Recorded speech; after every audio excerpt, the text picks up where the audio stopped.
आज हिंदी और उर्दू ही बोला जा रहा है तो मैंने सोचा।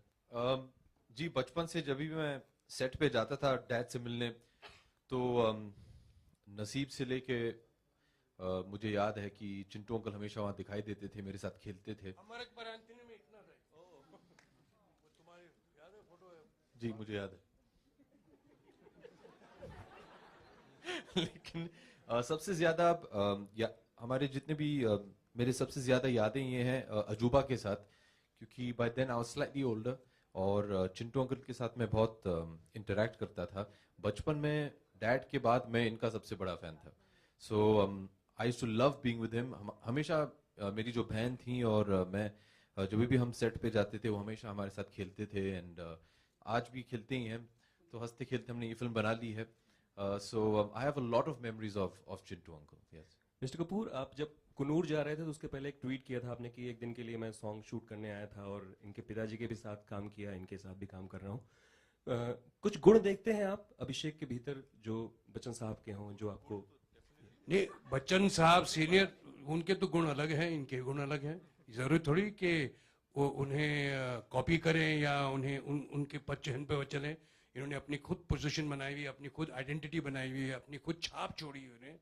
और आप देखेंगे इस फिल्म में हमने असल में ये पहली फिल्म है जो हमने साथ में काम किया है जैसे होना चाहिए। अब अच्छा लगे बुरा लगे तो सब आप लोगों के हाथ में है, बट हमने जो काम किया है वो ऑनेस्टी से काम किया है। Hi Abhishek, Urvi here from Pink Villa. Hi Abhishek, Urvi here from Hi Pink Urvi. Villa. Hi. How was your exam? Did you pass? The results are awaited. Okay. Abhishek, you also have a dance number with Sonakshi in the film. Can you tell us something about that? Yeah, he'll do it now. Yes, there is a situation when essentially this film is a road trip film. It's about a family that's on a road trip and how the bonding carries on. It's a very dysfunctional family that doesn't really get along with each other, and how circumstances are such that they have to travel from Kasol to Chandigarh. And the film is during that road trip and how all four of them have to try and work out their differences. During this journey, at one point obviously we get hungry, so we stop off at a dhaba where the very beautiful Sonakshi is performing, and we cannot control ourselves. And Chintu uncle and I try and dance with her, but she's fantastic. I'm on the food, he's on the floor. But it was a lot of fun. It's a great track, and you know when you're doing a film with somebody like Umesh, and he's had such wonderful music in Oh My God, and you have somebody like Bhushan and T-Series behind you, you know you're going to get very nice music. And the song with Sonakshi is very nice. There are many other tracks in the film which are brilliant.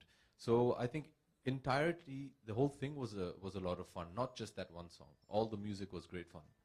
Umesh ji, trailer के एक खास frame में एक किताब की copy चल रही है, which if I'm not wrong, it is Secret by Rhonda Byrne. क्या उस किताब का या उसमें लिखी बातों कुछ खास कनेक्शन हमें फिल्म में देखने को मिलेगा? जी, बहुत लंबा कनेक्शन है, पूरा ट्रैक है उस चीज को लेकर कि एक जो हमारी आसिन मैडम जो है, हमारी फिल्म की हीरोइन है, वो जो हमेशा उस चीज में मानती है कि जो होना है वो होकर ही रहता है। जो सीक्रेट जो किताब है उसका भी वही फिलोसॉफी है, वो किताब की फिलोसॉफी वही है। She always believes in that book, और जब वो चीज उसे नहीं लगती है तो वो जला देती है। दैट्स द पूरा ट्रैक है, पूरी फिल्म में चलेगा वो। अभिषेक, सोनिका है। हाय, मैं पूछना चाहूंगी कि लंबू जी के साथ आपने डांस किया तो बहुत ही लोगों को बहुत पसंद आया। आप लोग के जो केमिस्ट्री थी, आपके और बच्चन जी की जो थी, बहुत ही पसंद आई लोगों को। अब आपने जब ऋषि सर के जी साथ डांस किया है, टिंगू सॉरी, मुझे लगा आपको बुरा ना लगे इसलिए नहीं बोला। मतलब आपके मन में था वो? जी चोर था तो मेरे मन में। तो उनके साथ डांस करने पर एनर्जी वाइज कैसा लगा आपको इस बार, कैसा एक्सपीरियंस था? It was a dream of mine. अगर आप मेरे जनरेशन के जितने भी एक्टर्स हैं जो बड़े हुए हैं चिंटू अंकल को देखते हुए, अगर आप उनसे ये सवाल पूछेंगे, मेरा मानना है कि इस फिल्म इंडस्ट्री में आज भी nobody can perform a song like Chintu uncle. And it was my dream. और मुझे याद है हम दिल्ली 6 की शूटिंग कर रहे थे और राकेश के साथ मैंने बहुत झगड़ा किया था कि भैया मुझे कम से कम एक गाना तो दे दो। सो ही